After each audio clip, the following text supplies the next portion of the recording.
Matapos naligo, nandito na naman natutulog sa mga damuhan ang mga Nasa bis kami. kumakain ng buko, mga Nasa bis kami ngayon. Magkano ngayon hala? Kaya maganda kung may lupa kayo, dito na kayo bumili. May pera pala kayo, bumili na kayo rito sa bundok. Ang sarap ng ano dito, di ba?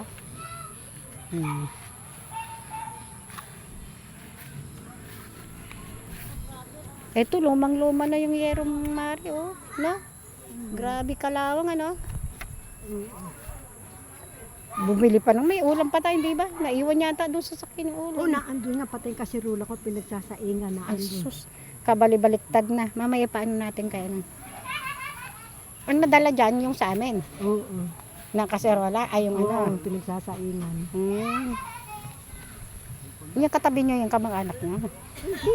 Ay, no. Kami bumili na lupa. Ay, sa kanila yung binili nyo. Akala ko yan.